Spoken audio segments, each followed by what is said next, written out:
జగద్వైఖరికి భిన్నంగా పరమశివుడు ఒక అద్భుతమైనటువంటి స్థితిని కల్పించాడు ఒక వ్యక్తికి. అది ఎవరికి? మర్త్యలోకంలో పుట్టినటువంటి వ్యక్తి. మర్త్యలోకము అంటే ఇప్పుడు మనం ఉన్న లోకం. పుట్టినటువంటి వాడు గిట్టక తప్పదు, మరణించాలి. కానీ మరణించవలసినటువంటి అవసరం లేకుండా అటువంటి వ్యక్తిని జరామరణములకు అతీతుండి చెయ్యడమే కాకుండా తన కుటుంబంలో సభ్యుణ్ణి చేసుకున్నాడు. సభ్యుణ్ణి చేసుకుని విడిచిపెట్టలేదు. సహజముగా అధికారము అని ఒక మాట ఉంటుంది. ఈ ఇంటి యజమాని అన్నం తిన్నాడు అనుకోండి, అన్నం తినగా మిగిలినటువంటి ఉచ్ఛిష్టం ఒకవేళ పాత్రలో కొంత పదార్థం మిగిలిపోతే, అంటే మీకు ఇంకా బాగా అర్థమయ్యేట్టు చెప్పాలి అంటే, నేను ఒక ఆకు వేసుకుని అన్నం తిన్నాను అనుకోండి, నేను భోజనం చేసినప్పుడు కొంత పదార్థం మిగిలిపోయింది అనుకోండి, ఏదో కొద్దిగా ఓ అప్పం ముక్క, ఓ అట్టు ముక్క, ఏదో గారె ముక్క అవి వదిలిపెట్టేశాను అనుకోండి, తదుచ్ఛిష్టాన్ని అంటే ఆ మిగిలిపోయినటువంటి పదార్థాన్ని తినడానికి సహజముగా అధికారం ఎవరికి ఉంటుంది అంటే ఒక్క భార్యకే ఉంటుంది. అది తిరుగులేని అధికారం. అదేమిటి ఆవిడికి అలా ఉండడం ఏమిటి? అధికారం మాకుండదా అంటే ఎవ్వరికీ ఉండదు. అది ఆమె యొక్క హక్కు. అందుకే భర్త భోజనం చేసినటువంటి విస్తట్లోనే భార్య కూడా భోజనం చేస్తుంటుంది. పూర్వం ఈ సంప్రదాయం ఉండేది. మా తరానికి ముందు తరం వరకు కూడా మా నాన్నగారు భోజనం చేసి చేయి కడుక్కోనికి ఉత్తరాపోసనం బట్టి లేచిపోతే ఆ విస్తట్లోనే మా అమ్మగారు భోజనం చేస్తుండేవారు. అలా ఉండేది సంప్రదాయం పూర్వం. కాబట్టి భర్త యొక్క ఉచ్ఛిష్టాన్ని అంటే ఆ పాత్రలో విస్తట్లో మిగిలిపోయినటువంటి ఎంగిలి తినేటటువంటి అధికారం ఎవరికి ఉంటుంది అంటే భార్యకు ఉంటుంది. కానీ శంకరుడు ఆశ్చర్యకరమైనటువంటి నిర్ణయం చేశాడు. అలా తినే అధికారం పార్వతీదేవికి ఒక్కదానికే ఉంటుంది. కానీ పార్వతీదేవి నుంచి కూడా ఆ అధికారాన్ని ఉపసంహారం చేసి ఇటువంటి అధికారాన్ని నేను కుమారుడితో సమానమైనటువంటి స్థాయినిచ్చి ఇదిగో ఈ భక్తుడికి కట్టపెడుతున్నానని ఒక భక్తుడికి కట్టబెట్టాడు. ఇది అసాధారణమైనటువంటి స్థితి. అది ఎవరికి? మర్త్యలోకంలో ఈ భూమి మీద పుట్టినటువంటి ఒక పిల్లవాడికి అంత గొప్ప స్థితి ఇచ్చాడు. అందుకే ఏ శివాలయానికి వెళ్ళండి ఉత్తర దిక్కున చండీశ్వరుడు ఉంటాడు. చండీశ్వరుడు మనలాగే ఈ భూమి మీద పుట్టినటువంటి సామాన్యమైనటువంటి మనుష్యుడు. ఆయన పుట్టినటువంటిది శాంగనల్లూరు అనబడేటటువంటి ఒక ఊరిలో జన్మించాడు. ఆ ఊరిలో ఎప్పుడూ వేదనాదం వినపడుతుండేది. నిరంతరం వేదమంత్రములను స్వరంతో చదువుతూ ఉండేవారు.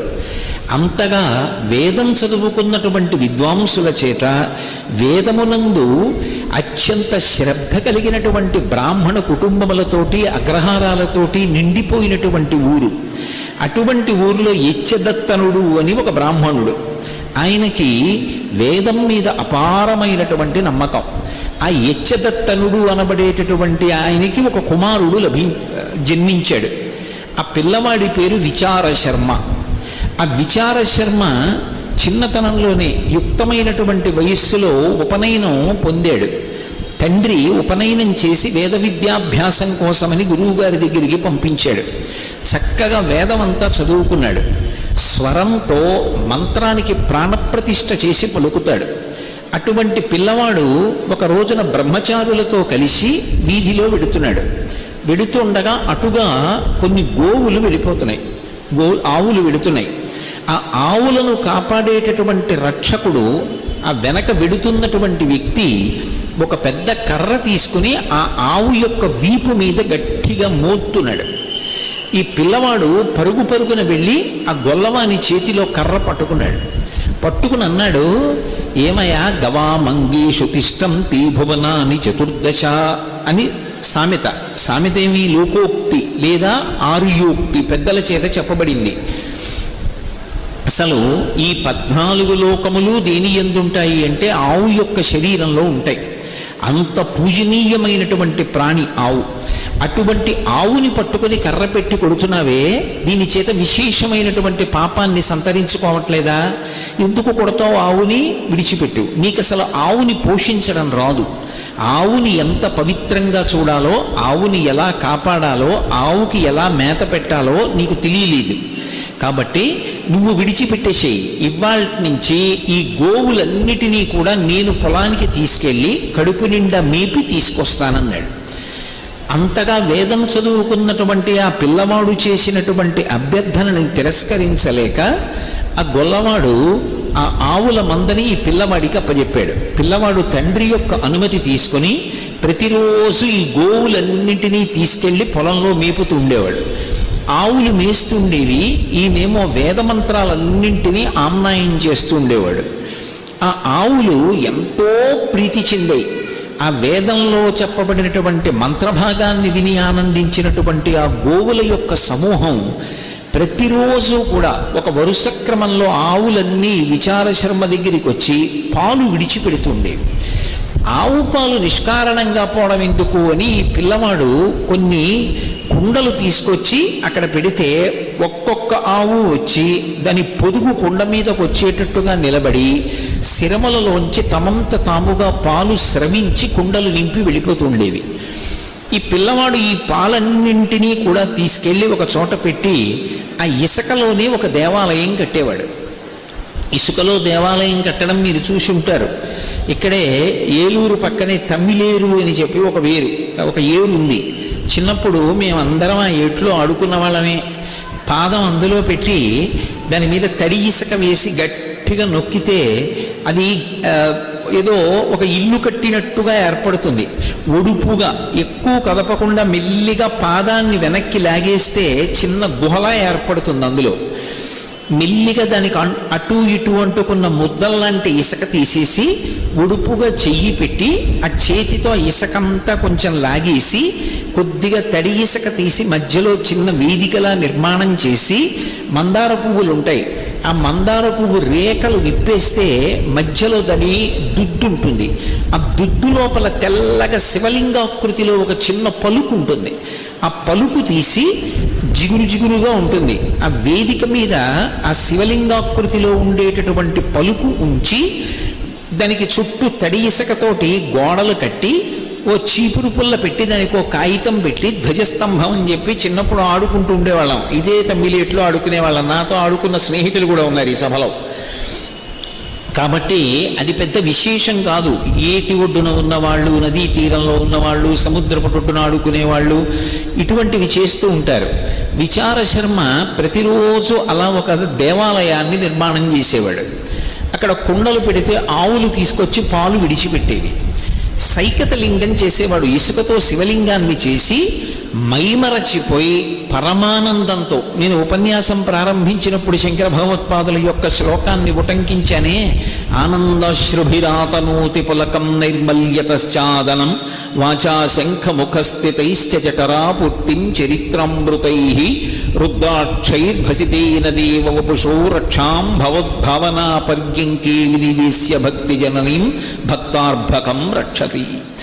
పరమభక్తితో ఆ పాలు చేత్తో పట్టుకొని వేదమంత్రాలు చదువుతూ అక్కడ ఉన్నటువంటి సైకత లింగంలో పరమశివుణ్ణి దర్శనం చేస్తుండేవాడు. ఈ పాలు సన్నటి ధార పోస్తూ నమస్తే అస్తు భగవన్ విశ్వేశ్వరాయ మహాదేవాయ త్రయంబకాయ త్రిపురాంతకాయ త్రికాగ్నికాలాయ కాలాగ్నిరుద్రాయ నీలకంఠాయ మృత్యుంజయాయ సర్వేశ్వరాయ సదాశివాయ శ్రీమన్మహాదేవాయ నమః అంటూ పోస్తూ పరవశించిపోతుండేవాడు. ఈ స్వరంతో కూడుకున్న వేదమంత్రాలన్నీ వింటూ ఆవులన్నీ మేత మేస్తుండేవి. ఇలా కొంతకాలం అయిపోయింది. ఎవరో అసలు దానిలో ఉన్నటువంటి వైభవాన్ని తెలుసుకోలేని నా వంటి అమాయకుడు ఒకడో ఆ దారిని వెళ్ళిపోతున్నాడు. వెళ్ళిపోతూ చూశాడు, అయ్యయ్యో ఈ పిల్లవాడు ఆవుల పాలన్నీ పితికి తీసుకొచ్చి కుండల్లో పెడుతున్నాడు, వీటిని మట్టిలో పోసేస్తున్నాడు. ఇలా పాలు పితకకుండా ఉంటే తమంత తాముగా ఆవులు విడిచిపెట్టాయని ఆ అమాయకుడు అనుకోలేదు. ఈ పిల్లవాడు పితికి తెచ్చాడు అనుకున్నాడు. ఇలా ఈ ఆవుల పాలు పితికి తేకుండా ఉంటే ఈ పాలన్నీ కూడా యజమానులకు దక్కేవి. సాయంకాలం ఇంటికి వెళ్ళిన తర్వాత యజమానులు పాలు పితుక్కునేవారు. ఎంత నష్టం జరుగుతోంది పిల్లవాడి వల్ల అని వెళ్ళి యజమానులకు చెప్పాడు. ఆ ఆవుల యజమానులందరూ కలిసి విచారశర్మ యొక్క తండ్రి అయిన యచ్చదత్త నుండి నిలదీశారు. నీ కుమారుడు ఆవుల్ని రక్షిస్తానని తీసుకెళ్లి గోవుల యొక్క పాలు తీసి మట్టిలో పోసేస్తున్నట్ట, దానివల్ల పాలన్నీ నిరర్థకమైపోతున్నాయి, కాబట్టి నీ కొడుకుని నువ్వు నిగ్రహించవలసింది అన్నారు. అసలు పిల్లవాడు ఏం చేస్తున్నాడో చూడాలనుకున్నాడు యచ్చదత్తనుడు. నేను అడగడం ఎందుకు, అడిగితే అబద్ధం చెప్పచ్చు, లేదా రేపటి నుంచి పితకడం మానేయచ్చు, మళ్ళీ 4 రోజులు ఆగి పితకవచ్చు. కాబట్టి తప్పు చేస్తుండగా పిల్లాన్ని పట్టుకుంటే మందలించడం చాలా తేలిక అని ఈ పిల్లవాడు విచారశర్మ బయలుదేరడానికి ముందే తండ్రి యచ్చదత్తనుడు బయలుదేరి ఒక చెట్టు ఎక్కి చెట్టు కొమ్మలలో కూర్చున్నాడు. కూర్చుని ఉండగా ఈ పిల్లవాడు ఆవులు అన్నీ అక్కడ మెయ్యడానికి విడిచిపెట్టాడు. అక్కడ చక్కగా ఇసుకలో ఒక పెద్ద దేవాలయాన్ని నిర్మాణం చేశాడు. దానికి తడి ఇసుకతోటి గోడ కట్టాడు, దానికి ఉపాలయాలు నిర్మించాడు, దానికి ముఖమంటపం అన్నాడు, అర్ధమంటపం అన్నాడు, సభామంటపం అన్నాడు, కళ్యాణ మంటపం అన్నాడు. దాని ముందు బ్రాహ్మణులు వచ్చి కూర్చునేటటువంటి సంధ్యావందనం చేసుకునే అరుగులు అన్నాడు. అక్కడ ఒక పెద్ద తటాకం అన్నాడు. స్వామివారు వాహన సేవల కోసం నిమంత్రణం చేయబడినటువంటి వాహనములన్నీ కూడా పెట్టేటటువంటి వాహన మంటపం అన్నాడు. వీటన్నింటికి ఇసుకతో మంటపాలు కట్టుకున్నాడు. ఎంతసేపు పడుతుంది? 2 చేతులతో ఇసుక ఇలా ఇలా ఇలా ఇలా అంటూ గోడ కట్టేయచ్చు. పెద్ద దేవాలయం కట్టాడు. ఇప్పుడు ఆ దేవాలయంలో పెరగ వెళ్ళి కూర్చున్నాను అని కూర్చున్నాడు. అక్కడ కుండలు పెట్టాడు. ఆ ఆవులు ప్రతిస్పందించేవి అతని భావనకి.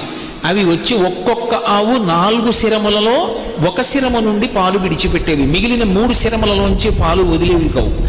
పొదుగులోని 1 శిరములో పాలు విడిచిపెట్టి వెళ్ళిపోతున్నాయి. కుండల నిండా పాలు వచ్చాయి. ఇప్పుడు ఆ పాలు అక్కడ పెట్టుకున్నాడు.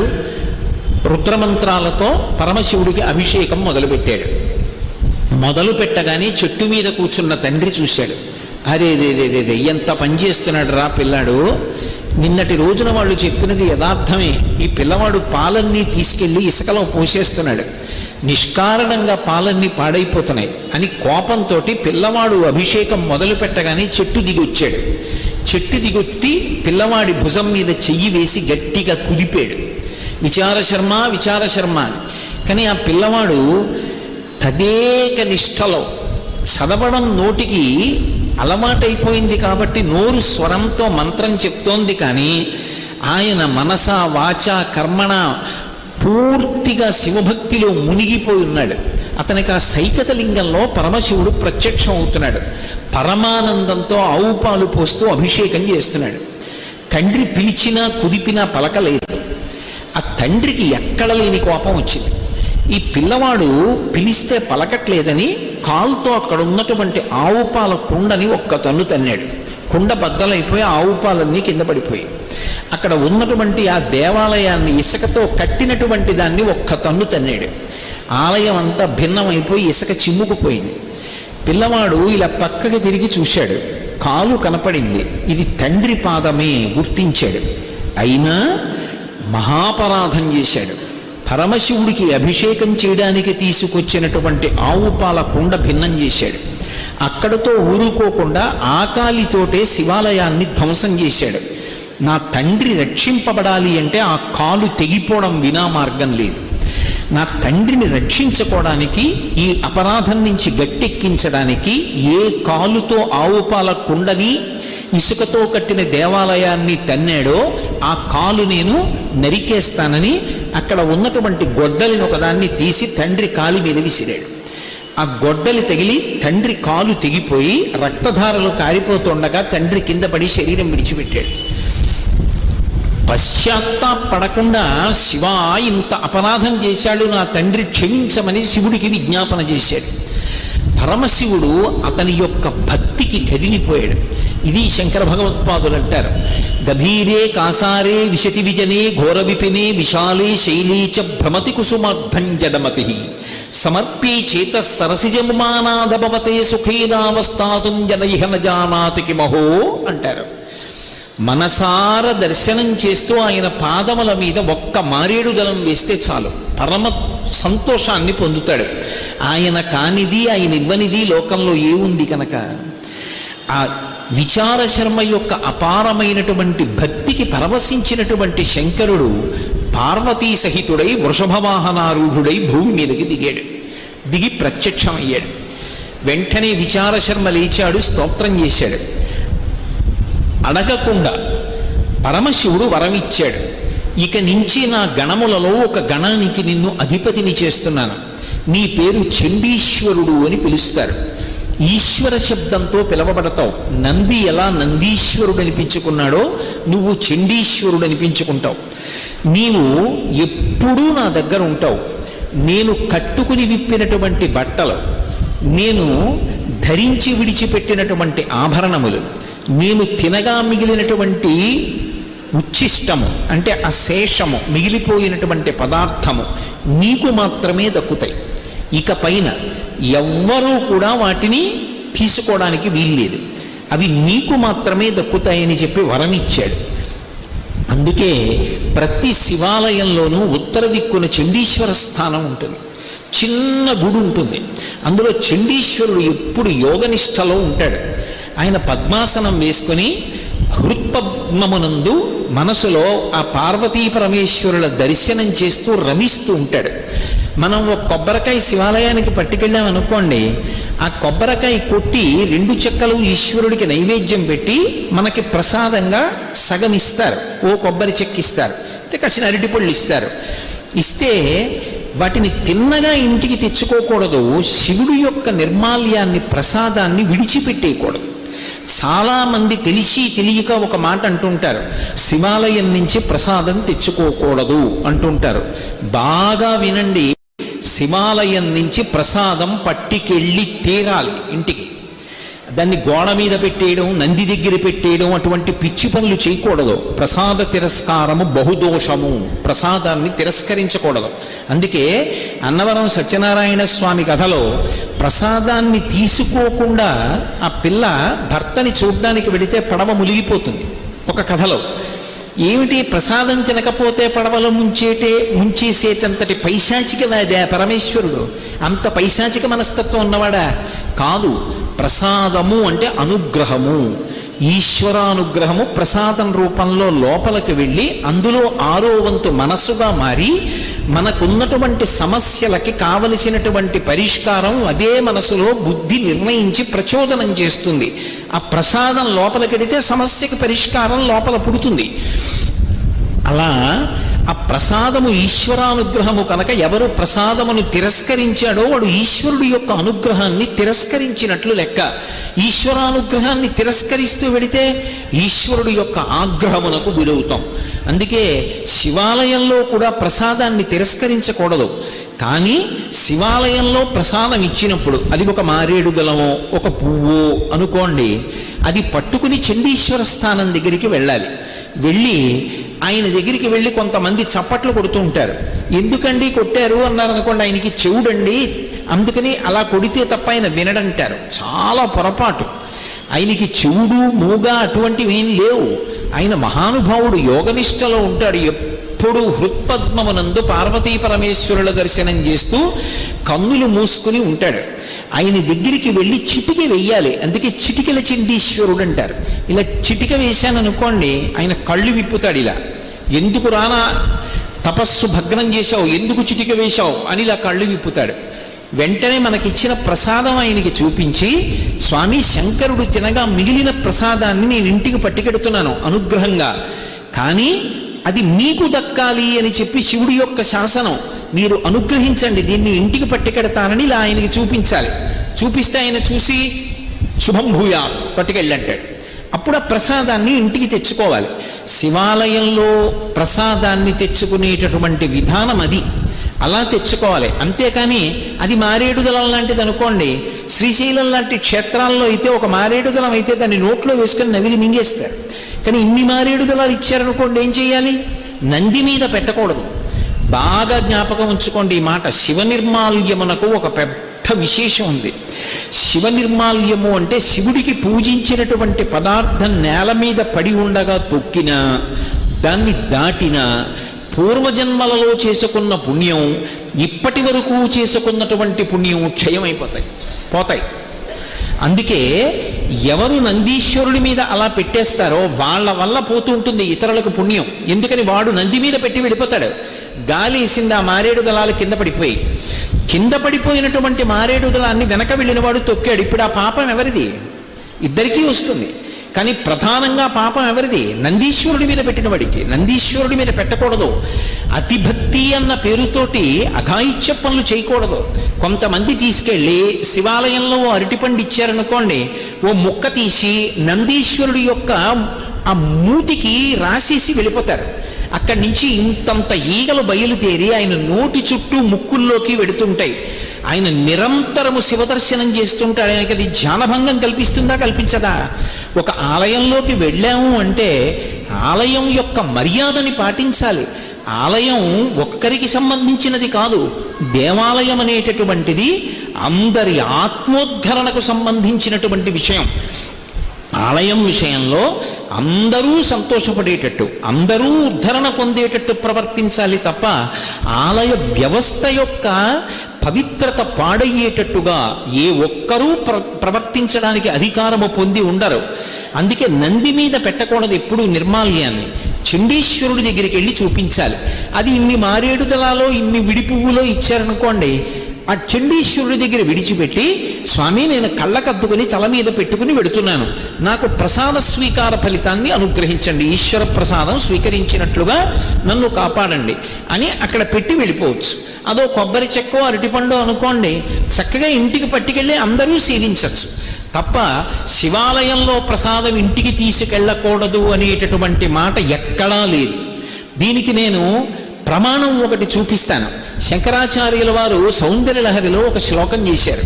అందులో ఒక నాటకీయ సన్నివేశాన్ని చూపిస్తూ చండీశ్వరుని యొక్క వైభవాన్ని వర్ణించారు. అందులో హణీజిత్వా దైత్యానపహృత శిరస్త్రైః కవచిభిః నివృత్యై చండాంశస్త్రిపురహర నిర్మాల్య విముఖైః విశాఖేంద్రోపేంద్రో అని ఆ శ్లోకం చేస్తూ ఆయన అంటారు, విలీయంతే మా తత్తవ వదన తాంబూల కబళాః అంటారు.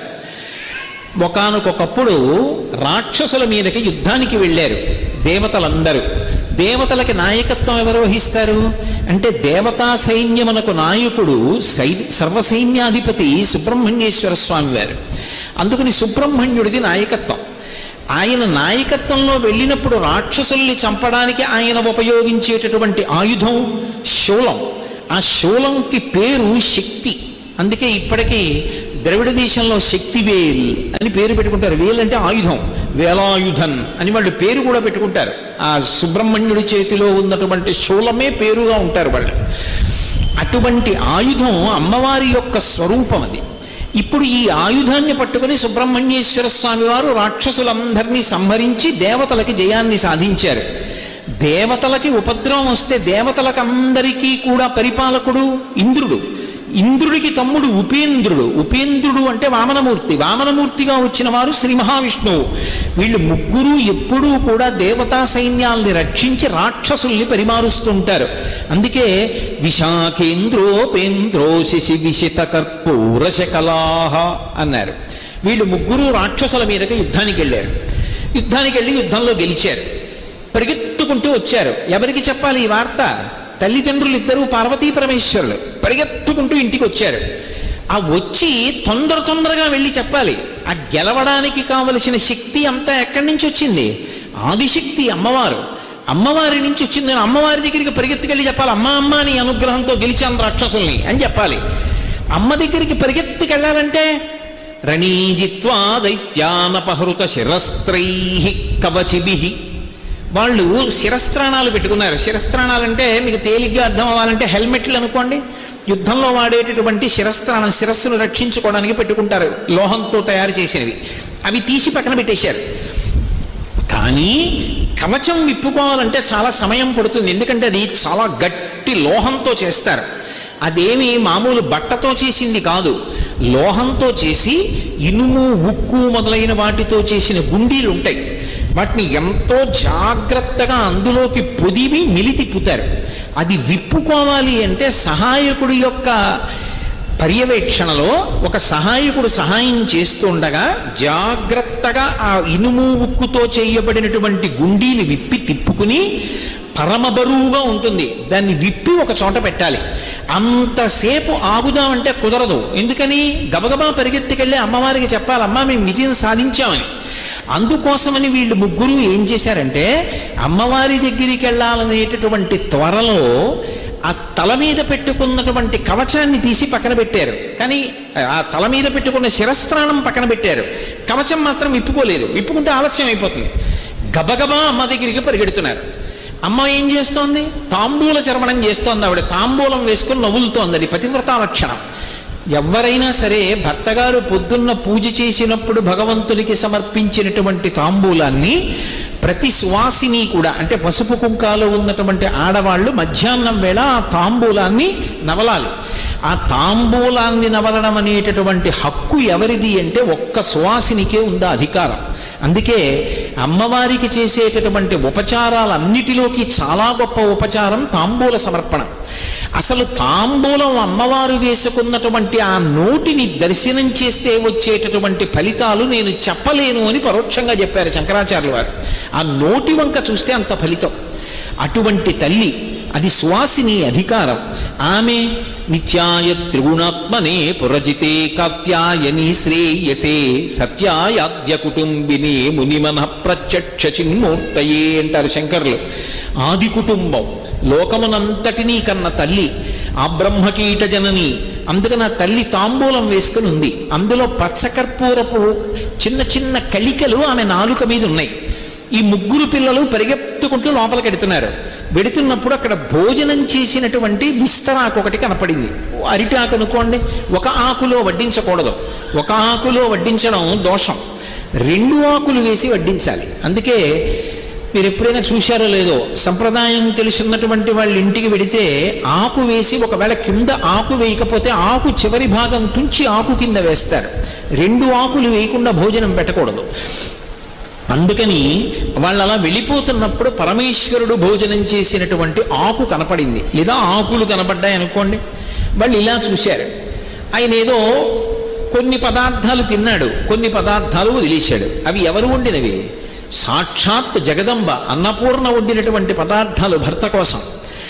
ఆ పదార్థముల యొక్క ఉచ్ఛిష్టం శేషం ఉంది. అవి మంచి సువాసనలు గుబాళిస్తూ ఉంటాయి. వీళ్ళు యుద్ధం చేసి వస్తున్నారు. ఎంత ఆకలి మీద ఉంటారు, అందులో పిల్లలు. ఇప్పుడు ఈ ముగ్గురు ఆకలితో అటు చూసి, నాన్నగారు తినగా మిగిలిన పదార్థం కాబట్టి మనం తినచ్చు అని వెళ్ళలేదుట. ఎందుకు వెళ్ళలేదు అంటే, నివృత్యై చండాంశ త్రిపురహర నిర్మాల్య విముఖై. త్రిపురాసుర సంహారం చేసినటువంటి మహానుభావుడైనటువంటి శంకరుడు తన భార్య తన బిడ్డలు తినడానికి సహజంగా అధికారం ఉంటే కాదు అని చండీశ్వరుడికి ఇచ్చాడు అధికారం. నేను తినగా మిగిలిన పదార్థాన్ని ఓ చండీశ్వరుడా నువ్వు తినవచ్చు అని అధికారం ఇచ్చాడు. ఇంకెవరికీ అధికారం లేదని. అందుకని ఒకవేళ ఇలా చూసి అబ్బా ఎంత బాగున్నాయో అన్నారనుకోండి, మనసుతో తిన్నట్టు.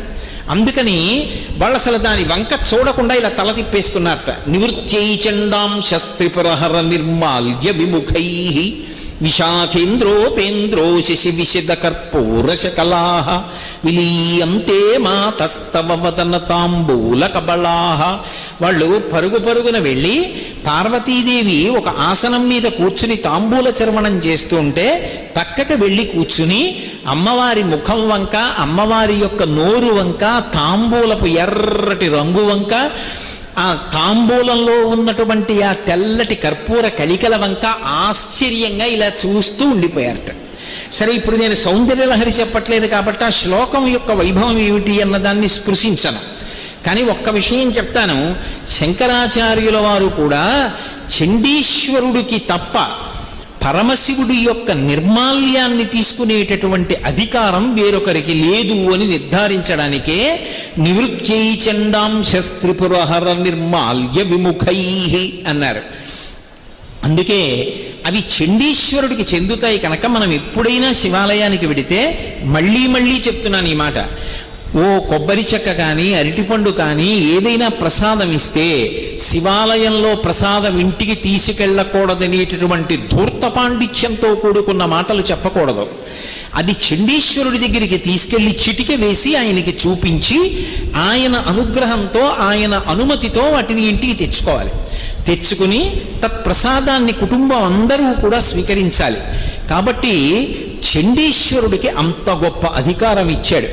అందుకే ఎక్కడ శివాలయం ఉన్నా సరే శివాలయంలో ఉత్తర దిక్కున చండీశ్వరుడు ఉంటాడు. నిర్మాల్యం అంతా కూడా ఉత్తర దిక్కుకు విసర్జించాలి, ఎందుకంటే చండీశ్వరుడి వైపుకు వెళ్ళిపోవాలి. అందుకే మీరు ఎప్పుడైనా శివాలయానికి వెడితే పానవట్టం ఎటువైపుకుందో అదే ఉత్తర దిక్కు అని గుర్తు.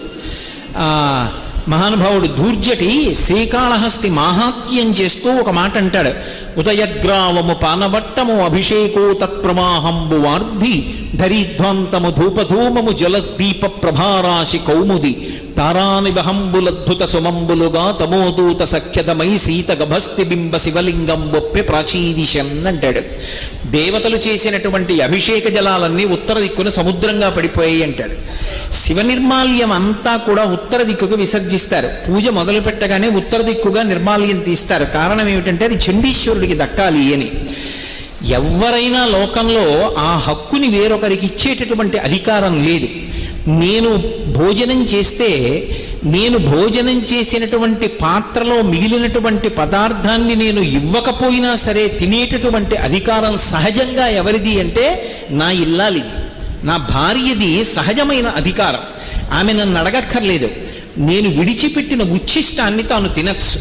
కానీ ఒక్క శంకరుడు మాత్రం లోకములకన్నింటికీ అధినాయకుడైనప్పటికీ మాతాచ పార్వతీదేవి పితాదేవో మహేశ్వర అని లోకములకంతటికీ తండ్రి అయినప్పటికీ పార్వతీదేవికి సహజంగా ఉండవలసినటువంటి అధికారాన్ని కాదని తను తినగా మిగిలినటువంటి పదార్థాన్ని తినేటటువంటి అధికారాన్ని చండీశ్వరుడికి కట్టబెట్టి చండీశ్వరుణ్ణి తన కుటుంబంలో ఒక సభ్యుడిగా చేసుకున్నాడు.